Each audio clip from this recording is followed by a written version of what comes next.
बहुत बहुत धन्यवाद। आज इस सुंदर अवसर पर और इस भव्य कार्यक्रम विजन 2047 जब भारत की आजादी को पूरे 100 साल हो जाएंगे, उस समय, उस लम्हे पे, उस वक्त पे क्या एक भारतीय नागरिक की अपेक्षाएं देश से हैं, पूरा विश्व हमें किस तरीके से देखता है, उस लम्हे की तैयारी आज से करने के लिए, समृद्ध एवं महान भारत बनाने के लिए किस दिशा में बढ़ना चाहिए, ऐसी तैयारी कर रहे हमारा पूरा स्वदेशी जागरण मंच, स्वदेशी सोच संस्थान और आप सबके को पार्टनर, आप सभी को इस भव्य आयोजन की बहुत ढेर सारी बधाई देती हूँ कि आपने इस दिशा में सोचते हुए जो प्रकल्प अपने हाथ में लिया, ये सच में देश के प्रति, मातृभूमि के प्रति आप लोगों का कर्तव्य बोध है, जिसने आपको इस दिशा में प्रेरित करके ये काम करने के लिए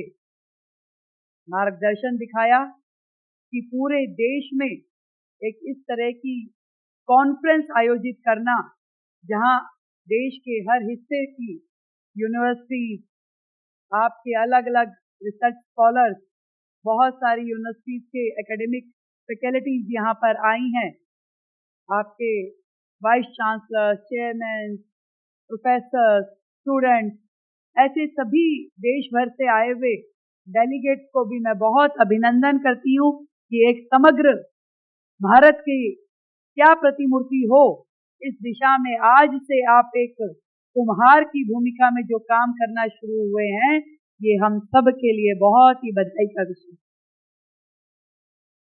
साथ ही अभिनंदन करती हूँ मंच पे मेरे साथ उपस्थित आदरणीय सिमिका रवि जी का, आदरणीय विनय गोयल जी का, श्रीमती नंदनी जी का, आदरणीय के पंत जी, श्रीमान रमेश अग्रवाल जी, आदरणीय मैथिली जी और अर्चना जी का। विषय बहुत वास्ट है और खास करके अनलॉकिंग वुमेन पावर, जो आपने शब्द दिया कि देश की प्रगति के लिए जितने विभिन्न सेगमेंट्स हैं, उसमें वुमेन पावर को किस तरीके से अनलॉक करके मर्ज करना है, आज के इस सेशन का ये थॉट है। मैं आप सबके साथ में एक चीज शेयर करना चाहती हूँ। भारत की सबसे बड़ा एसेट क्या है, रिसोर्स क्या है, शक्ति क्या है? तो मैं यदि ये कहूं कि 140 करोड़ लोग भारत की सबसे बड़ी एसेट है, केवल उनका प्रयोग सही दिशा में हो, इस दिशा में यदि जाएं तो मुझे लगता है कोई गलत नहीं है।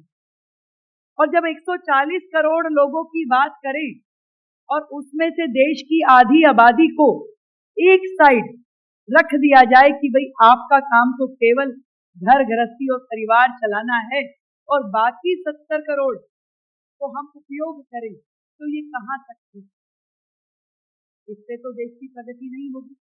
आज वो देश जो हमारे पीछे हुआ करते थे और आज हमसे आगे बढ़कर के अपनी अर्थव्यवस्थाओं को दिखाते हैं, समृद्धि को दिखाते हैं, तो कहीं ना कहीं उन्होंने अपनी पूरी पॉपुलेशन का भरपूर उपयोग किया। वहां महिला पुरुष जेंडर वाइज नहीं है, जो काम पुरुष करते हैं महिलाएं भी वो काम करते हैं। और भारत में मैंने जब बहुत पीछे तक देखा, एक युग था जब ऐसी दिक्कतें नहीं थी। भारत में पुरुषों के, महिलाओं के सबके अधिकार समान थे। एक राजा होता था तो वो अपनी बेटी को भी वही सब प्रशिक्षण देता था जो अपने राजकुमार को देता था। वो उनको भी घुड़सवारी सीखना है, उनको भी वेदों का ज्ञान हो, शास्त्रार्थ हो, हर चीज में प्रशासन की जानकारी हो, हर वो शिक्षा दी जाती थी बेटी को भी कि वो भी शासन प्रशासन चला सके। आज वेदों से लेकर के वर्तमान तक जब हम पूरा माहौल देखते हैं तो देखते हैं कई उतार चढ़ाव भारत के इतिहास में आए, जब महिलाओं की भूमिका में बार बार चेंजेस हुए। एक समय पे बहुत देवी के जैसे पूजा जाने वाला ये हमारा महिला वर्ग, जहां लक्ष्मी, दुर्गा, सरस्वती, अन्नपूर्णा की उपाधियां देकर के हमने हमेशा पलकों पे बिठाया। तो उसके बाद दूसरा युग जब शुरू हुआ तो वो तब भी एक रानी की, एक प्रशासक की, एक मंत्री की भूमिका में नजर आई। चाहे वो रानी लक्ष्मीबाई हो, रानी वेणु नचियार हो, रानी चिन्नम्मा हो, हर राज्य में नॉर्थ से लेकर के साउथ तक और वेस्ट से लेकर ईस्ट तक हर राज्य की एक अपना इतिहास है और उसमें बहुत बड़ी संख्या में महिलाओं की भूमिका प्रशासन में, डिसीजन मेकिंग में दिखती है।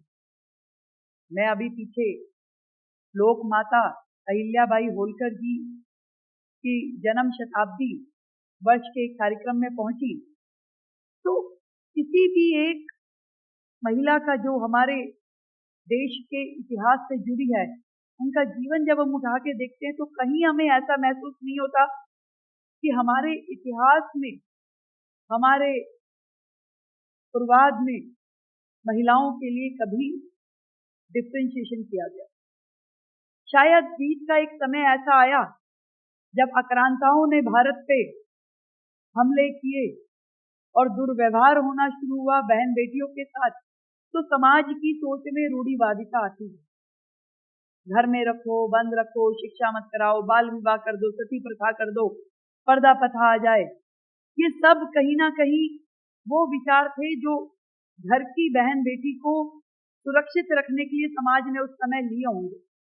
परंतु देश आजाद हुआ, देश आगे बढ़ा, उस पूरे रूढ़िवादी स्ट्रक्चर से बाहर निकल के देश को निकाल के लाने के लिए अनेकों समाज सुधारकों ने बहुत काम किया। कभी सती प्रथा खत्म करने के लिए, कभी भ्रूण हत्या खत्म करने के लिए, कभी विधवा विवाह के वकील बनकर के काम किया गया कि कहीं ना कहीं ये जो हमारा वुमेन पावर है, इसको भी समाज की मेन स्ट्रीमलाइन में ला करके डिसीजन मेकिंग में जोड़ा जाए। उन्हें भी काम करने का, उन्हें भी जीने का, उन्हें भी स्वच्छंद हवा में सांस लेने के अधिकार दिए गए। और देश की सरकारों ने भी फिर उस दिशा में काम करना शुरू किया। शुरू हुए बेटी बचाओ से, क्योंकि एक समय ऐसा था कि बेटी को बचाना ही मुश्किल हो गया था। समाज की सोच में आ गया था कि बेटी हो गई तो लायबिलिटी है, कैसे इस रिस्पॉन्सिबिलिटी को फैमिली शेयर करेगी, कैसे माँ बाप उस बच्ची को पालेंगे, ये तो जीवन के लिए एक अभिशाप हो गया है। उस सोच को खत्म करने में वर्षों लग गए, वर्षों वर्ष। आज भी पूरी तरीके से मिट गई हो मैं नहीं मानती। आज भी पहली बेटी हो जाए तो बंदा मुस्कुराता हुआ कहता है कि चलो अच्छा है, लक्ष्मी आई है। लक्ष्मी दूसरी हो जाए तो उसके चेहरे की मुस्कुराहट कम हो जाती, फिर सोचते ठीक है जो भगवान ने किया कोई नहीं, चलिए देखते हैं। तीसरी अपेक्षा कोई ऐसी सोच में भी उसको घबराहट होती, मतलब वो अपने जीवन से उसे ऐसे लगता है कि भगवान ने मेरे साथ कितना बड़ा अन्याय कर दिया।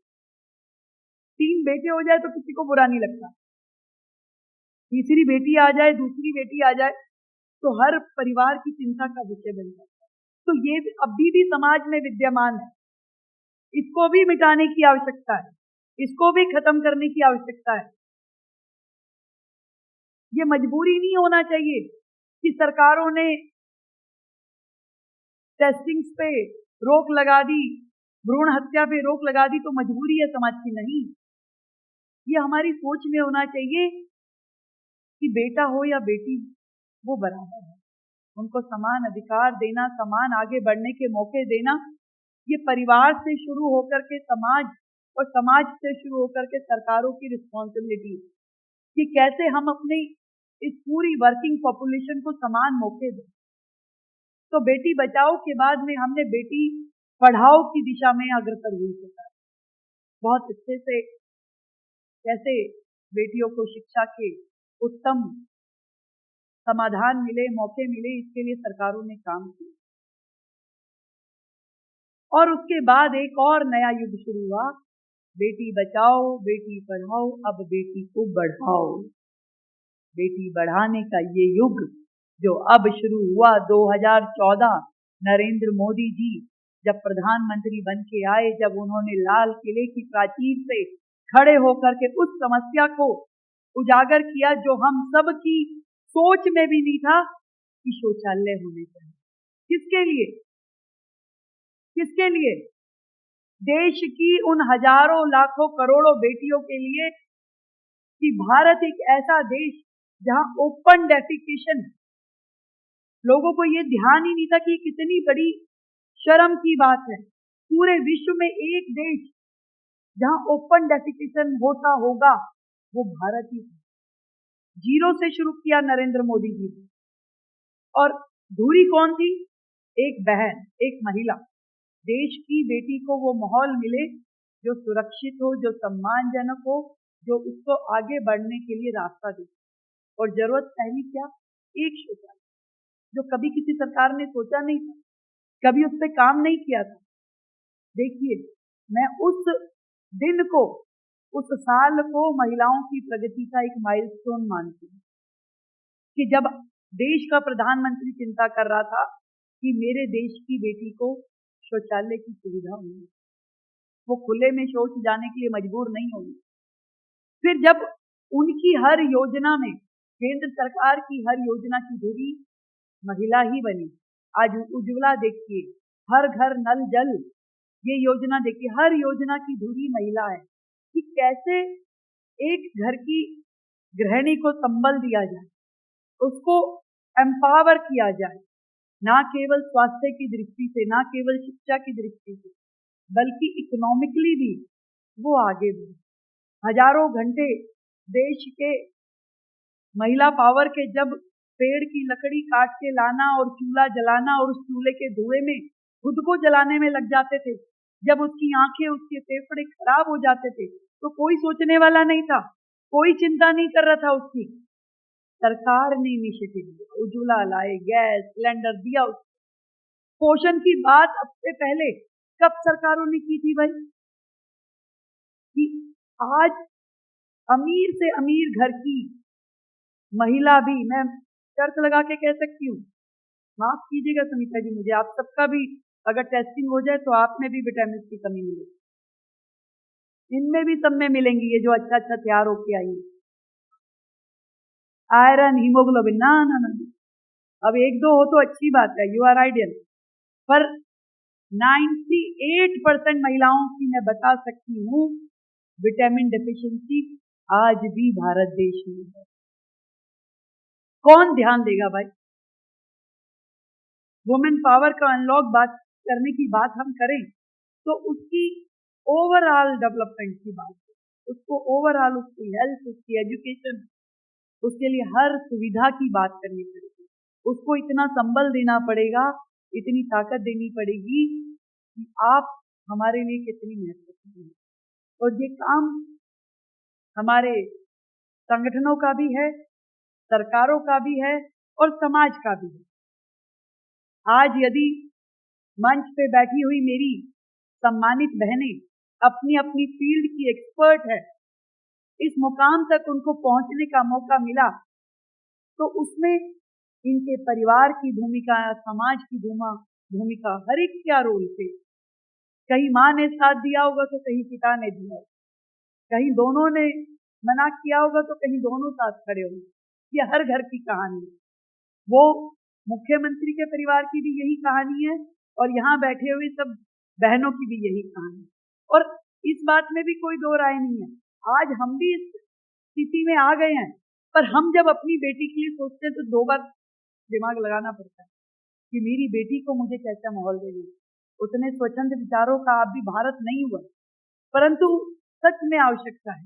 यदि हमें 2047 में एक विश्व गुरु के नाते विश्व पटल पे पहुंचना है, तो ये आधी आबादी को सच में हम सबको मौका दे करके आगे लेके आना।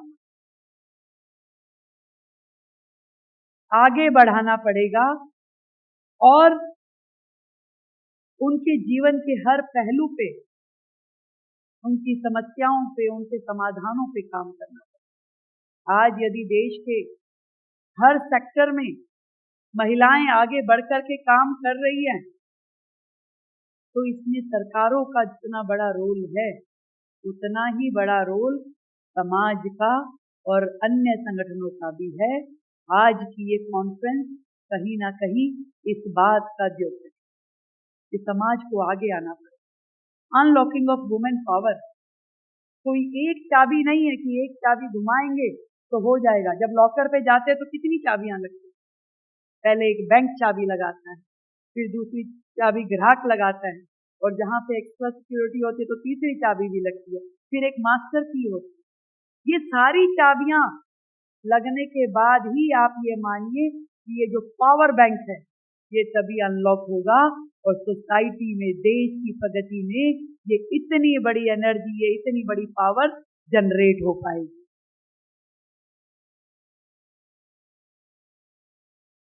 बड़ी खुशी की बात है कि आज देश जिस प्रगति की राह पे चल रहा है उसमें महिलाएं, ऐसा कोई फील्ड नहीं है कि जहां हमें महिलाएं काम करती हुई, आगे बढ़ती हुई दिखे नहीं। आज यदि दिल्ली जैसी राजधानी की मुख्यमंत्री एक महिला के रूप में खड़ी है तो ये भी आपका एक ऐसा मैसेज है पूरे देश को, जैसा हमारी अर्चना जी कह रही थी कि रेखा गुप्ता का मुख्यमंत्री बनना कोई एक मुझे सम्मान देने के लिए नहीं है, ये पूरे देश की आधी आबादी को सम्मान देने के लिए आदरणीय प्रधानमंत्री जी ने ये निर्णय किया कि वुमेन लेड गवर्नमेंट या वुमेन लेड डेवलपमेंट केवल स्लोगन्स नहीं है। आज आपको पूरा का पूरा ये मौका दिया जाता है कि आप सोचिए, आप कितना ऊंचा सोच सकते हैं, आप करिए, आप कितना बेहतर कर सकते हैं। आपको पूरा का पूरा आसमान और पूरी की पूरी जमीन दे दी गई है कि आप अपनी एफिशिएंसी, आप अपना टैलेंट, आप अपनी योग्यता दिखाइए और काम कीजिए। और मैं हमेशा मानती हूँ भाई, साहस का, टैलेंट का कोई भी जेंडर नहीं है, डिसीजन मेकिंग का कोई जेंडर नहीं है, एफिशिएंसी का कोई जेंडर नहीं है। आपके अंदर जो क्षमताएं हैं वो अनलिमिटेड है, उनका उपयोग हर मुकाम पे होना ही चाहिए। और उसके लिए जितना प्रयास संगठन करे, समाज करे, देश करे, सरकार करे, उतना ही चिंता हमें स्वयं को भी करनी होगी भाई। आप ये मत सोचिए कि हर बार कोई हाथ देने वाला हो तभी काम बनेगा। मैं अक्सर महिलाओं को देखती हूँ भाई, क्या करती हैं, अपनी चिंता तो कतई नहीं करती। कोविड का समय था, मैंने एक महिलाओं का बड़ा आयोजन था, मैंने कहा भाई एक बात बताओ, सबसे जरूरी काम क्या है कोविड के समय में करने के लिए? किसी ने कहा कि परिवार का ध्यान रखना, बच्चों का ध्यान रखना, पति का ध्यान रखना, सास ससुर का ध्यान रखना। नहीं कहा कि सबका ध्यान रखो, पर सबसे पहले अपना ध्यान तो रखो। जब अपना ध्यान नहीं रखोगी, खुद ही बीमार पड़ जाओगी, तो बाकी सबका ध्यान कैसे रखोगी? तो अपने से शुरू करके पूरे समाज का, पूरे देश का काम करना है। देश को विकसित भारत करना है, राजधानी को विकसित दिल्ली करना है और समृद्ध और महान भारत की ओर अग्रसर होना है। तो सच में हम सबको मिलकर काम करना पड़ेगा। एक एक पुरुष, एक एक महिला जब उसमें अपना रोल प्ले करेंगे, उसके प्रति अपनी जिम्मेवारी को निभाएंगे, अपनी ताकत को लगाएंगे, तभी आप मानिए कि 140 करोड़ लोग रोजाना देश की प्रगति के लिए काम करेंगे तो देश रोजाना 140 करोड़ कदम आगे बढ़ेगा, तरक्की करेगा, समृद्धि को प्राप्त होगा। आप सबको मेरी ओर से ढेर सारी बधाई, शुभकामनाएं। हम सब अपनी इस मातृभूमि के लिए इसी तरीके से मिलकर के सोचें, मिलकर काम करें और एक दिन वो जरूर आएगा जब पूरा विश्व भारत को विश्व गुरु के नाते अपनाएगा और हमारे हर निर्णय में वो हम सबको सिरमौर रखते हुए हमें वो सम्मान मिलेगा। बहुत बहुत धन्यवाद। जय हिंद, जय भारत।